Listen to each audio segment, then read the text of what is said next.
여러분 안녕하세요. 네, 우리가 이번에는 이제 병렬 컴퓨터에 대해서 살펴보도록 하겠습니다. 자, 우리가 병렬 처리다 라고 해서 살펴볼 건데, 병렬 처리다 라는 것은 무엇일까? 동시에 처리하는 겁니다. 네, 동시에 처리를 하는 건데, 무엇을? 여러 가지 서로 다른 작업, 서로 다른 작업들을 동시에 처리한다라는 거죠. 누가? 처리 장치가. 처리 장치인데 복수의 처리 장치다라는 거죠. 여러 개의 처리 장치가 여러 개의 작업들을 동시에 처리하는 방식이다라는 거죠. 네, 그러면 처리 장치가 그러니까 혼자서 처리 장치 하나가 여러 작업을 동시에 처리한다. 그러면 이제 처리 장치에 대한 부담이 좀 많을 텐데 복수의 처리 장치가 처리하기 때문에 어떠세요? 혼자서 처리하는 것보다는 처리에 대한 부하를 어때요? 서로 이제 분담할 수가 있다라는 거죠. 그럼으로써 최종적으로는 속도의 향상을 가져오기 위한 거다. 처리 속도에 대한 향상을 가져오기 위해서 우리는 이제 병렬 처리라는 기법이 있다라는 겁니다. 그래서 복수의 처리 장치가 있기 때문에 이제 하드웨어 중에서 오류가 발생을 했을 때도 다른 처리 장치가 처리하면 되기 때문에 전체 시스템은 동작할 수 있다라는 특징이 있고요. 프로그램 구현하기는 어떠세요? 하나의 처리 장치가 하나의 프로그램을 처리하는 것보다는 프로그램에 대한 이것을 구현하기 위한 프로그램은 이제 어렵다라는 거죠. 그 다음에 이제 데이터는 어디에 있는 거예요? 메모리에 있는 거죠. 메모리에 데이터가 있는데 이 데이터들을 이제 여러 처리기가 ABCD라는 처리기가 서로 공유해서 쓸 수도 있겠죠. 그래서 기억 장치를 이제 공유할 수도 있다라는 특징을 가지고 있습니다.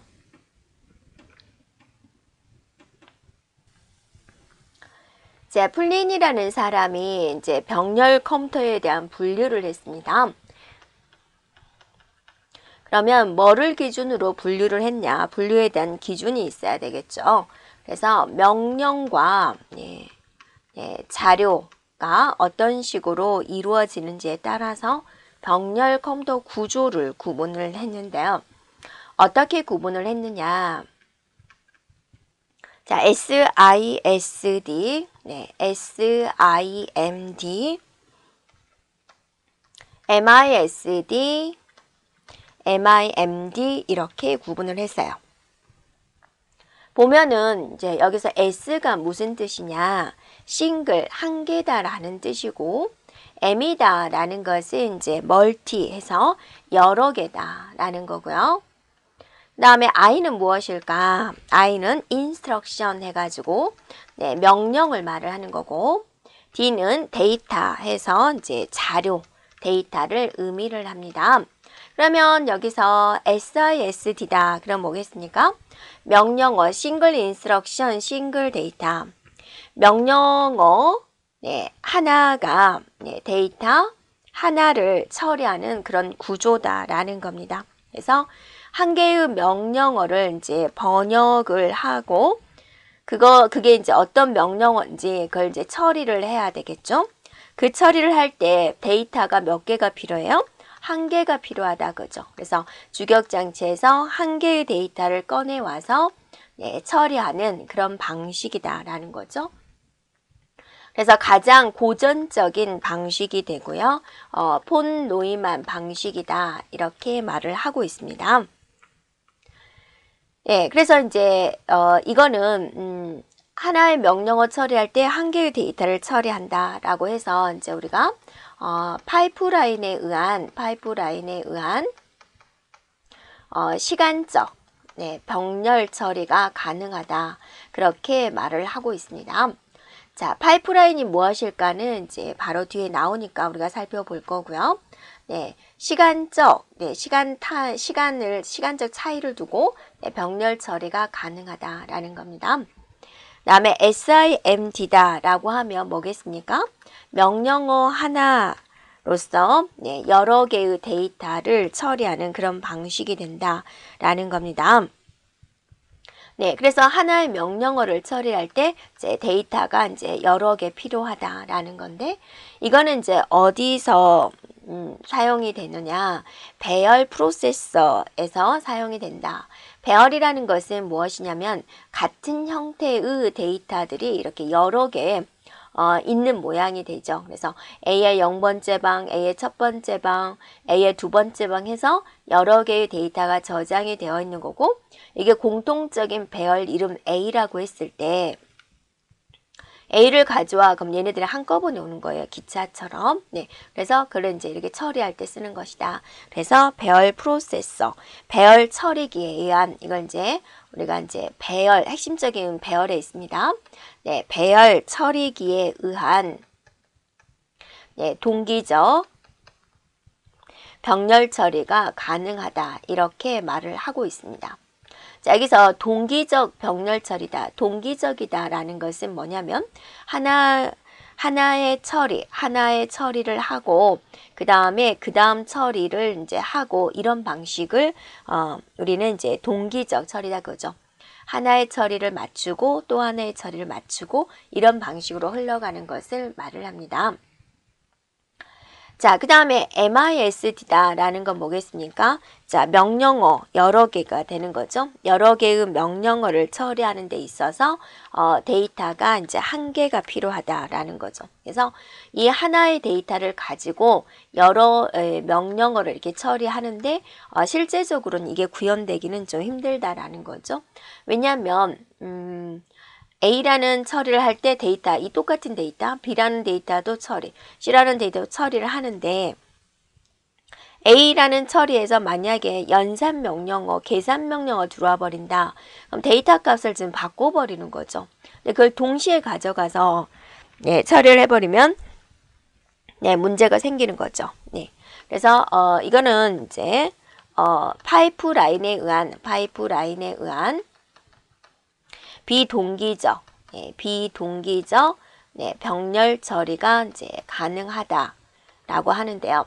여기서 이제 비동기적 병렬 처리다라는 것은 여기 있는 이제 처리를 하는데 겹쳐서 이 처리가 완벽하게 끝나지 않은데 그 다음에 처리를 하고 이제 처리를 하고 이런 방식으로 이루어지는 걸 우리는 비동기식 병렬 처리다라고 합니다. 그런데 이 데이터를 ABC가 연산에 참여하지 않을 때는 이렇게 공유해서 써도 되는 부분입니다. 그 다음에 MIMD다 라는 것은 여러 개의 명령어를 처리하는데 여러 개의 데이터가 이제 필요하다라는 의미가 되겠죠. 그래서 얘도 비동기적 병렬 처리가 이제 가능하다. 근데 얘는 무엇에 의하는 거냐면 이제 다중 처리기에 의한 비동기적 병렬 처리가 가능하다. 이렇게 말을 하고 있습니다. 그래서 여러분이 명령어 하나, 명령어 여러 개 이제 그런 의미는 이제 다 알고 있는 거고요.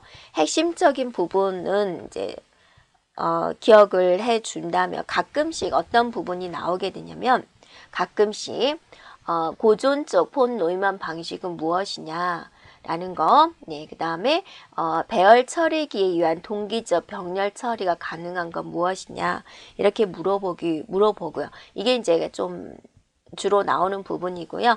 또 가끔씩은 또 이런 거, 그 다음에 이런 특징적인 거, 그 다음에 이제 이런 특징적인 것은 이제 아주 가끔씩 이제 객관식 문제에서 이제 흘러가는 내용으로 나오고요. 그 다음에 이제 단순하게 나온다면 이런 해설을 이제 물어보고 있습니다.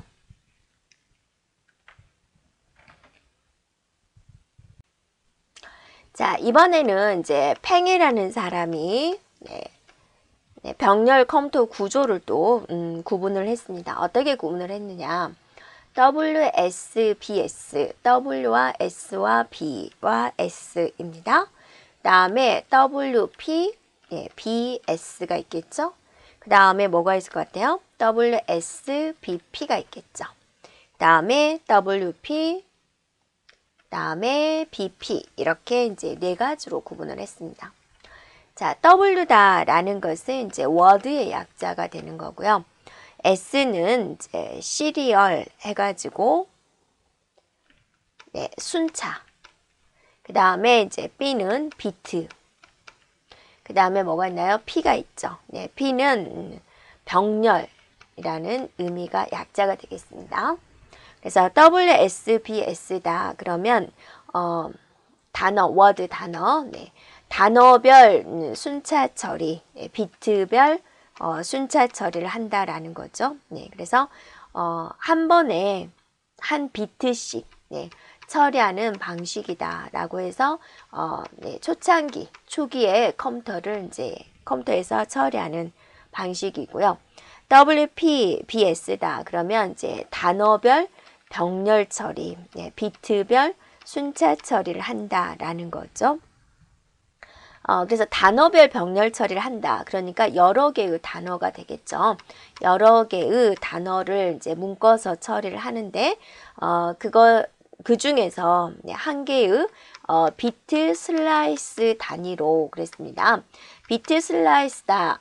그러니까 이제 몇 개의 비트를 묶었다라는 겁니다. 네, 그래서 비트 슬라이스 단위를 이제 순차적으로 네, 처리하는 방식이다라는 거고요. WSBP다. 그럼 뭐예요? 단어별 순차 처리, 비트별 병렬 처리 그런 의미가 되겠습니다. 그러니까 한 번에 한 단어씩 네, 처리를 하는데 그거를 이제 병렬 처리를 한다라는 거고요. 그래서 현재 대부분의 컴퓨터가 이 처리 방식에 해당이 된다라는 거고요. WPBP다. 그러면 뭐예요? 단어별 병렬 처리, 비트별 병렬 처리가 되는 거고요. 자, 이렇게 구현된다면 이제 병렬 처리의 가능성을 최대로 예, 놓여놓은 방식이다. 병렬 처리의 가능성을 최대로 네, 놓인 처리 방식이다라는 거죠. 그래서 이렇게 되면 좋겠다라는 겁니다. 네, 그래서 팽에 대한 분류를 봤습니다. 자, 이번에는 이제 병렬 처리하는 기법을 볼 건데요. 이 병렬 처리하는 기법 중에서 먼저 이제 파이프라이닝 기법에 대해서 볼 건데, 파이프라이닝 기법은 중요한 개념이 되겠습니다. 파이프다라는 것은 이제 결론은 이제 우리가 이제 수도 간에 파이프 라인이 있죠. 거기서 이름을 따왔다라고 보이는데, 자, 여러 개의 명령어를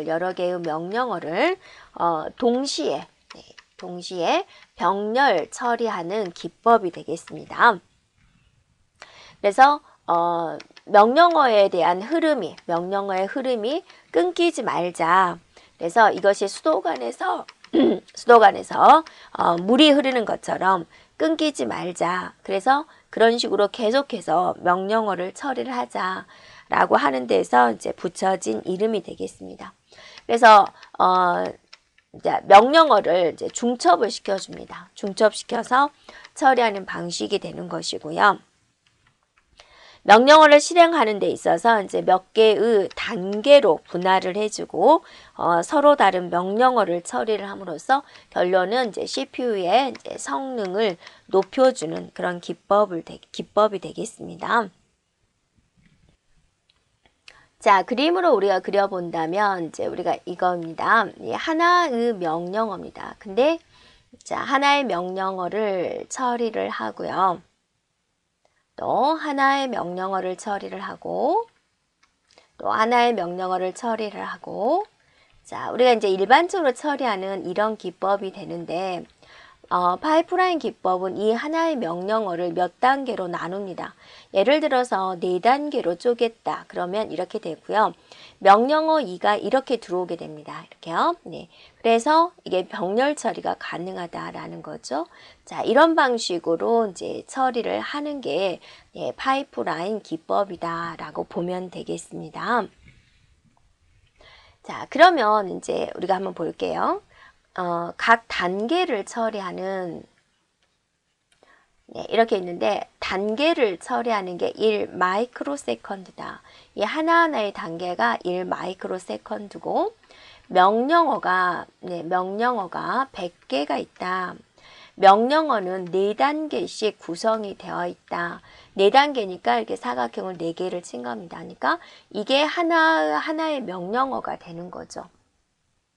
그럼 파이프라인이 없다면 이게 4단계니까 이 하나의 명령어를 처리를 하려면 4 마이크로세컨드가 이제 이렇게 필요하겠죠.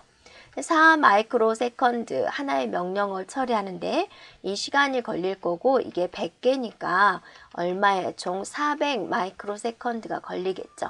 그러니까 하나의 명령어 처리하고 이게 하나의 명령어니까 이게 4 마이크로세컨드 2개 이런 식으로 해서 몇 개? 100개를 처리하니까 400 마이크로세컨드가 걸릴 것이다. 근데 이걸 파이프라인 기법으로 이제 진행을 하겠다라는 거죠. 그러면 이렇게 하죠. 그다음에 또 이렇게 이제 또 이렇게 두 번째 명령어, 그다음에 세 번째 명령 이렇게 되는 거죠. 그래서 얘는 4 마이크로세컨드가 걸리는데 얘는 이거보다 하나 더 많은 더하기 1이 되는 거죠. 그럼 여기까지 하면 어때요? 총 더하기 2가 되는 거죠. 3개일 때 이제 더하기 2가 되는 거죠. 그럼 여기까지 해주면 얘가 몇 번째다. 몇 번째다. 그러면 이제 얘가 100번째다 라고 생각을 해보세요. 이게 첫 번째 명령어다. 이렇게요. 그러면 최종적으로는 더하기 얼마가 되겠어요? 99가 되겠죠. 두 번째는 더하기 1을 하는 것이고 세 번째는 더하기 1을 하는 거니까. 그래서 총 마이크로세컨드 이 명령어에다가 더하기 99 마이크로세컨드를 해주면 된다라는 거죠. 그러면 이제 얼마가 걸립니까? 103이 되는 거죠. 이렇게요. 이런 식으로. 그러니까 파이프라인이 없을 때는 400의 시간이 걸리는데 파이프라인 기법을 해주면 이제 약 103의 시간이 걸린다. 몇 배나 향상을 시켰느냐라고 본다면 이제 400 이렇게 해주면 되죠. 103분의 400이다. 그러면 이제 약 4배의 효과가 있다라고 볼 수가 있겠죠. 되었나요? 그래서 이제 우리가 수식으로 표현을 해본다면, 그러니까 4 마이크로세컨드 곱하기 이제 100이다라고 했는데요. 이거는 이제 몇 단계다라는 거죠. 5단계다. 그럼 이게 이제 5가 되겠죠. 각 단계를 우리가 1로 봤을 때. 그래서 파이프라인이 없을 때 소요 시간은 K 곱하기 N이다. 파이프라인 단계, 몇 단계냐? 그 다음에 이제 명령어 개수가 되는 거죠. 명령어 이제 개수. 이 단계를 우리가 1로 봤을 때 이렇게 볼 수가 있는 거고, 파이프라인 구현을 하게 되면, 몇 단계냐? 이렇게 되는 거고, 더하기 100개면 이제 99를 더했잖아요. 그러니까 명령어 개수 빼기 1만큼 더해주면 되는 거죠. 그래서 파이프라인을 안 했을 때, 파이프라인을 했을 때 이렇게 공식을 알고 있으면 이제 바로 구할 수가 있다라는 겁니다.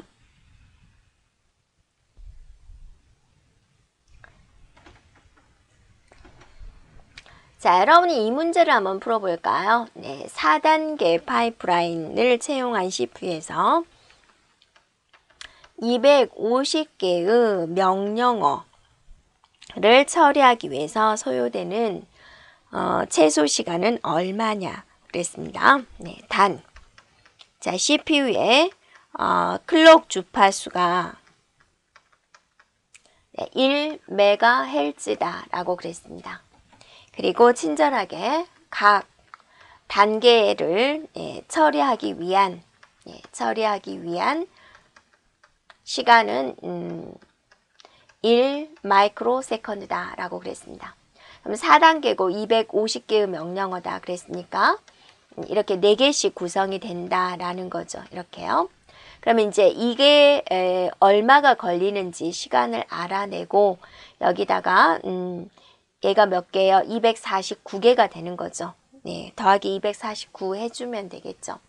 클럭 주파수가 1MHz다 라는 건 뭐예요? 1초 동안에 클럭 주파수가 1메가번 일어난다 라는 거죠. 자, 1초 동안에 1메가번, 1메가는 얼마예요? 킬로 네, 약 10의 3승, 매가 약 10의 6승에서 약 10의 6승입니다. 그 한 번 일어날 때는 몇 초냐? 10의 6승분의 1초가 되는 거죠. 10의 6승, 밀리 마이크로죠. 그래서 1 마이크로 세컨드가 된다라는 거죠. 이렇게요. 그래서 각 단계를 처리하기 위한 시간은 또 1 마이크로 세컨드다라고 친절하게 가르쳐 줬죠. 그래서 얘가 1 마이크로 세컨드다라는 거죠. 하나의 명령어에는 4 마이크로 세컨드가 걸린다. 그래서 총 소요되는 시간은 4 마이크로 세컨드 더하기 249가 된다. 그래서 253 마이크로 세컨드가 되겠군요. 이렇게 볼 수가 있겠습니다. 자, 파이프라인의 구현 형태를 우리가 이제 살펴볼 건데요. 파이프라인 구현 형태. 그러니까 지금 2단계 명령어가 있고 2단계로 나눌 수 있습니다. 그래서 명령어를 인출과 실행 이렇게 2단계로 나눠서 진행되는 것을 말을 하고요. 4단계다라고 하면 하나의 명령어를 4단계로 나눕니다. 명령어를 인출을 해와요. 그러면 그거를 해독을 하겠죠. 그랬더니 데이터가 필요하군요. 그럼 또 인출이 되는 거죠. 근데 인출이 얘는 명령어를 가지고 오는 거고 얘는 자료죠. 오퍼랜드를 인출하는 거죠. 그래서 자, 명령어 가져와서 해독하고 데이터 가져왔고 그래서 이제 실행을 하게 되는 거죠. 이렇게 4단계로 거치게 됩니다. 그래서 거의가 뭐 2단계, 4단계를 이제 물어보고 있습니다. 자, 6단계도 있다라는 거고요. 6단계는 어떻게 이루어지느냐? 자, 인출을 해서 명령어를 인출을 해서 그거를 이제 해독을 하겠죠. 그 다음에 이제 오퍼랜드를 이제 계산을 한다라는 거고요. 오퍼랜드를 계산. 그 다음에 이제 그 오퍼랜드를 이제 인출한다라는 거고요. 오퍼랜드 인출. 그러면 이제 명령어를 실행할 수가 있겠죠. 그 다음에 이제 그 결과를 오퍼랜드에 이제 저장을 한다. 이렇게 이제 좀 더 세부적으로 나눈 거 6단계도 있다라는 겁니다. 자, 그러면 이제 우리가 또 생각해 줘야 될 게 뭐냐면 모든 명령어를 다 파이프라인으로 구현할 수가 있을까? 좀 문제되는 건 없을까라는 걸 이제 우리가 살펴보겠습니다.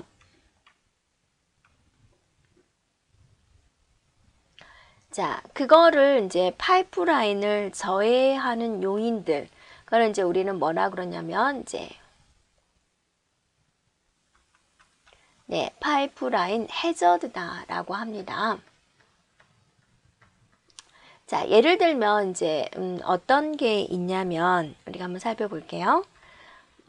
이런 명령어를 한번 살펴보세요. 자, 이렇게 있습니다. 이 말은 뭐냐면 R1에다가 10을 넣으세요 라는 뜻이고요.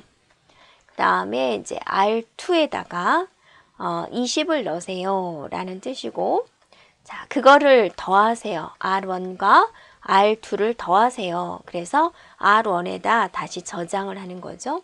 그 다음에 다시 이제 R3에다가 30을 넣으세요. 이런 이제 명령어를 수행한다라고 보겠습니다. 이 하나의 명령어를 이제 4단계로 쪼개서 진행을 하게 되는데요.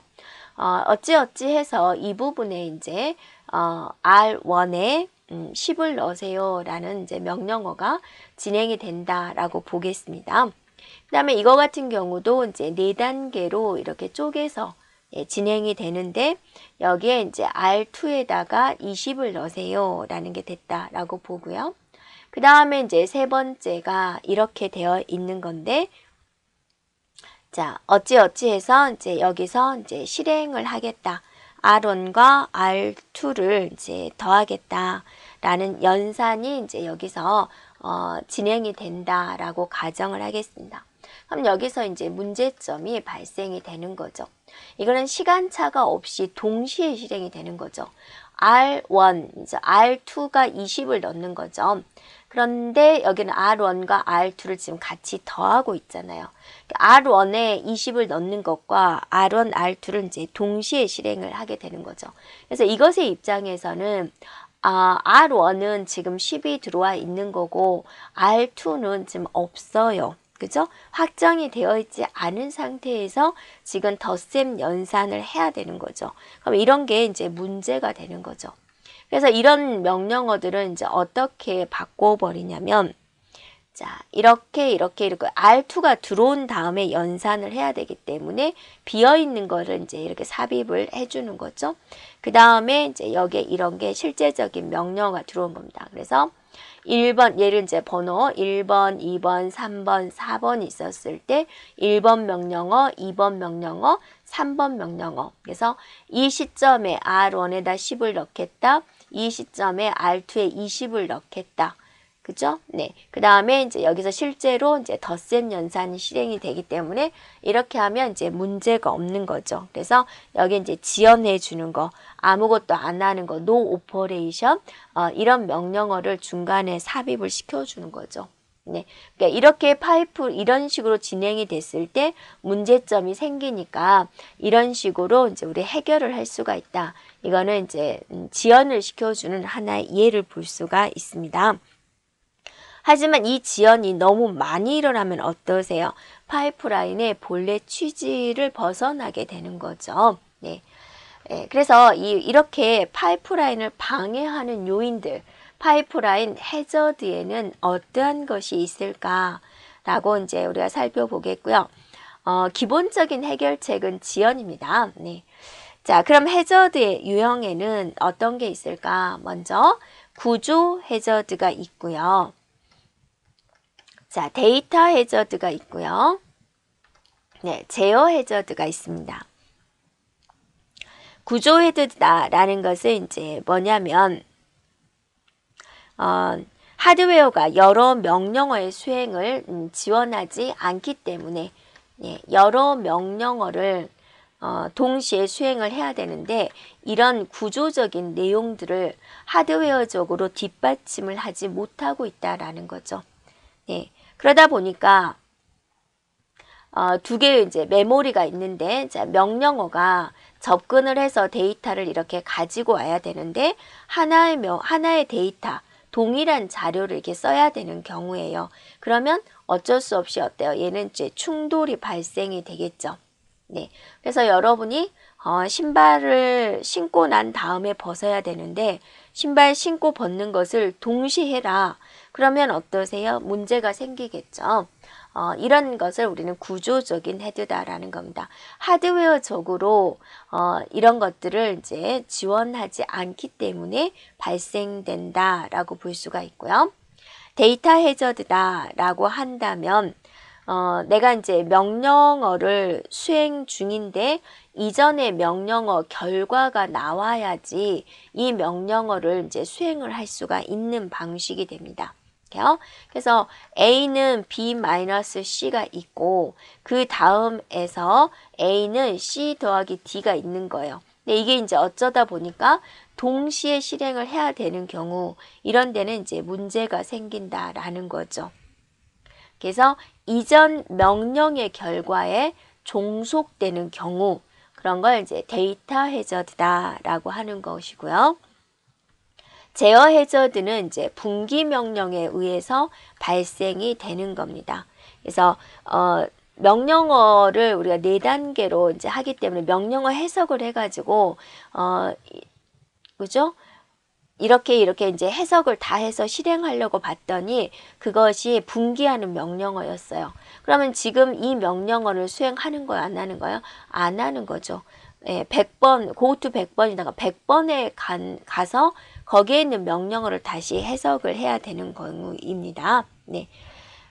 그래서 분기 명령어가 이제 실행이 되면 미리 명령어 이렇게 가져온 것은 어때요? 쓸모가 없어지게 되죠. 그것도 100번이다가 100번에 있는 명령어를 다시 가져와서 해석을 해야 되는 그런 경우다라는 거죠. 네. 그래서 해저드는 크게 이렇게 3가지가 있습니다. 구조 해저드, 데이터 해저드, 제어 해저드로 이렇게 구성이 되어 있고요. 구조 해저드는 이제 하드웨어가 여러 명령어의 수행을 지원하지 않기 때문에 발생되는 자원 충돌, 데이터 해저드는 이전 명령의 결과에 종속되는 경우 데이터의 의존성이 문제가 되는 경우이고, 제어 해저드는 이제 분기 명령어에 의해서 발생이 되는 것이다 라는 겁니다. 해저드의 세 가지 유형을 우리가 살펴보았고, 그럼 그런 해저드를 해결하려면 어떻게 해야 될까? 자, 해저드의 세 가지가 뭐라 그랬어요? 구조 해저드, 데이터 해저드, 그 다음에 이제 제어 해저드 이렇게 나눠진다라고 그랬죠? 구조 해저드를 해결하기 위해서는 하드웨어적인 문제로 발생이 되니까 어때요? 설계, 이렇게 그걸 구현할 수 있도록 명령어 설계를 해주면 되는 것이고, 데이터 해저드다라는 것은 이전 명령의 결과에 의해서 종속되는 경우에 발생이 되기 때문에 그걸 해결하기 위해서는 지연이다. 앞에 있는 명령어가 끝난 다음에 진행을 해주면 되겠다라는 거고, 자, 전방 전달이다라고 그랬습니다. 자, 전방 전달은 뭐냐면 나타나지 않을 데이터를 기다리기보다는 내부 버퍼로부터 가져옴으로써 데이터 해저드를 해결하는 방법이 되겠는데요. 용어상으로 이런 게 있구나라고 보면 되겠고요. 제어 해저드는 뭐였어요? 분기 명령어에 의해서 발생이 되는 거죠. 그래서 이 시점에서는 분기 명령어가 발생이 될 것이다 라고 예측을 해주면 된다라는 겁니다. 그 다음에 이제 또 지연으로 해결할 수 있습니다.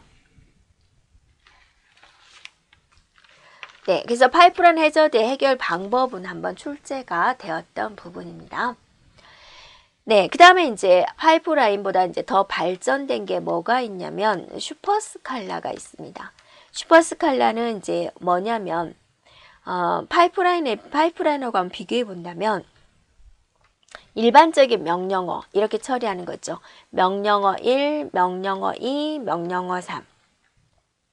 그 다음에 이제 슈퍼스칼라 뒤쪽에 설명할게요. 네, 파이프라인 기법은 어떤 기법이었어요? 파이프라인은 자, 이 하나의 명령어를, 이게 명령어죠? 네, 명령어인데, 이 하나의 명령어를, 자, 이렇게 4단계로 쪼갠다든지 해서 이런 식으로 이제 처리하는 거였죠.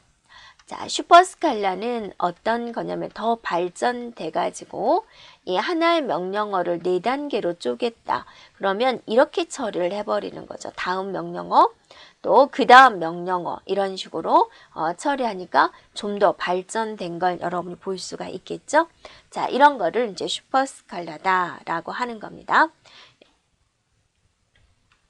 자, 그리고 이제 배열 처리기가 있습니다. 네, 배열 처리기는 P2라고 불리는 P2다라는 것은 이제 처리 소자입니다. 일반적으로 그 독자적인 명령을 분석하고 수행할 수 있는 능력을 가진 소자를 프로세싱 엘리먼트 P2라고 하는데요. 이 P라고 불리는 이제 다수의 연산기를 갖는 동기적 병렬 처리다. 네, 이러한 것들이 있다라는 거 그냥 살펴보면 되겠습니다. 그래서 이거는 명령어를 가져오면 해독을 해야 되겠죠. 그래서 해독이나 제어는 이제 제어 장치가 하고요. P2들은 그것에 대한 이제 처리만 한다라는 거고요. 이거는 이제 어디에 사용이 되느냐? 벡터 계산을 한다든지 또는 이제 배열에 보면 행렬이 있죠. 네, 행렬 계산을 한다든지 이런 곳에 사용이 된다라는 거고요. 자, 그리고 이제 데이터 흐름 컴퓨터다. 데이터 흐름 컴퓨터가 있다라는 건데요.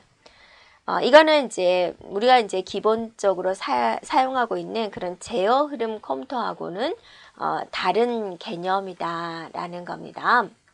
어떤 거냐? 얘는 이제 피연산자, 즉 데이터들이 피연산자니까 데이터죠. 데이터들이 모두 준비가 되어 있으면 그때 비로소 이제 명령을 수행하고 또 그 수행된 결과를 명령어에 보내주는 방식이다. 기존에는 우리가 어떻게 했어요? 명령어를 가져와서 해독을 하고 그러면 데이터를 가져오고 그 다음에 실행을 하는 이런 거였는데 얘는 데이터를 먼저 준비하고 명령을 실행하는 것이다. 그래서 여기는 뭐에 중점을 둔 거다? 데이터에 중점을 둔 거다. 그래서 데이터 흐름에 중점을 둔 컴퓨터다. 다른 말로 데이터 추진 방식이다 라고 이제 말을 하고 있다라는 겁니다. 자, 우리가 이제 용어상으로 이제 한번 볼게요. 네, 벡터 프로세서다 라는 용어가 있는데 이거는 무엇을 의미할까라는 겁니다. 벡터 연산을 빠르고 효율적으로 수행하도록 구성된 처리기. 벡터 연산, 산술, 논리 연산, 비교, 뭐 이런 최대값, 최소값 구하기 이런 이제 벡터 연산 명령어를 빠르게 효율적으로 수행하도록 구성된 처리기를 벡터 프로세서다라고 하고요. 또 시스톨릭 프로세서가 있습니다. 시스톨릭 프로세서다라고 하면 이거는 뭐냐면 데이터 흐름, 제어 흐름 이런 것들이 규칙적인 특징을 갖는 시스톨릭 알고리즘이라고 있는데 그거를 이용해서 수행하는 처리기다. 자, 이런 용어적인 것까지 우리가 살펴보았습니다. 그 다음에 이제 우리가 또 구분해 줄 게 뭐가 있냐면 CISC 방식과 RISC를 우리가 구분해 보겠습니다. 이거는 이제 명령어의 형태에 따라서 CISC다 그러면 명령어들이 이제 복잡하다라는 겁니다. 복잡한 명령어. RISC는 이제 간소한 명령어들. 자, 이런 것들로 이루어졌다라는 겁니다. 그래서 CISC는 이제 처음에 출발을 할 때 하드웨어를 간소화시키기 위해서 간단한 명령어를 사용하다가 고급 언어를 사용하면서 점점 명령어 집합이 복잡해졌어요. 근데 복잡해줌에도 불구하고 주로 쓰이는 명령어는 몇 개 안 되는데 점점 이제 명령어가 많아져 가지고 구조도 복잡해지고 그럼으로써 이제 전력에 대한 소모도 큰 이런 방식이 되고요. 얘는 우리가 이제 파이프라인 기법을 사용하지 않습니다. 왜냐하면 얘는 명령어 길이가 가변 길이예요. 그래서 파이프라인 사용하기가 힘들어요. 왜냐하면 명령어가 이렇게 있으면 이걸 4단계로 4단계다 그럼 4단계로 쪼개고 또 이런 식으로 이루어지는데 명령어 길이가 이때는 짧고 이때는 길고 그렇기 때문에 파이프라인을 구현하기가 힘들게 됩니다. 그리고 이제 설계도 복잡하게 되고요. 명령어 개수가 많아요. 명령어 개수가 많다. 자, 여기서 발전이 돼서 RISC 나왔는데요. 이거는 자주 쓰이지 않는 것을 소프트웨어로 구현을 하고요. 자주 쓰이는 명령어들만 이제 간략하게 만든 거죠. 그럼으로써 CPU에 대한 성능을 이제 높인 방식이다라는 거고요. 명령어 종류가 사용하는 명령어가 몇 개 안 돼요. 그래서 명령어 종류도 적죠. 그래서 미리 그 명령어가 몇 개 안 되기 때문에 다 미리 해석이 되어 있어요. 그걸 이제 해석하는 이제 속도가 빠르다라고 볼 수가 있다라는 거죠. 그래서 얘는 이제 명령어가 고정 길이 방식이에요. 명령어 길이가 다 똑같은 거죠. 그렇기 때문에 파이프라인 구현을 할 수가 있어요. 또 파이프라인보다 한 단계 더 발전된 게 뭐죠? 슈퍼스칼라죠. 슈퍼스칼라도 구현을 할 수가 있다 그러죠. 네, 글자를 이제 제가 빠르게 쓰다 보니까 네, 파이프 라인을 이제 구현할 수 있다라는 겁니다. 구체적인 특징은 여러분 이제 표에 나와 있습니다. 일단 여러분 기본적으로 CISC는 명령어 개수가 어쩐다 많다라는 거. 자, RISC는 이제 반대라고 생각해 주면 되겠죠. 명령어 개수가 적다라는 거. 자, CISC만 가볼게요. 주소 지정 모두가 다양하다라는 거. 네, 레지스터 수가 적다. 레지스터 수가 적으면 어떠세요? 적은 게 좋아요? 많은 게 좋아요? 네, 많은 게 좋죠. 많으면 이제 속도가 훨씬 더 빨라지게 되는 거고요. 가변 길이라는 거, 가변 길이. 네. 자, 그리고 이제 마이크로 프로그램 제어 방식이에요. 프로그램 제어 방식입니다. 네. 프로그램 제어 방식이다. 그러면 이제 여러분 따라오는 것들이 있죠. 네. 프로그램 제어, 하드웨어적인 제어 방식보다는 프로그램 제어 방식이 어떠세요? 처리 속도가 이제 더 느리게 되는 거죠. RISC는 이제 일단 우리가 기억할 게 명령어 개수가 어쩐다. 명령어 개수가 적다라는 거. 네, 일단 주소 지정 모두가 적다라는 거. 레지스터 개수가 많아요. 네, 많다라는 거. 네, 그 다음에 이제 고정 길이 명령어라는 거. 네, 그래서 파이프라인이나 슈퍼스칼라를 구현할 수 있다라는 거요. 그 다음에 이제 하드, 와이어드 제어 방식이다. 네, 라는 거입니다. 하드웨어적인 방식이니까 어떠세요? 네, 속도가 더 빠르게 되는 거죠. 네, 여기까지 우리가 병렬 컴퓨터에 대해서 살펴보았습니다.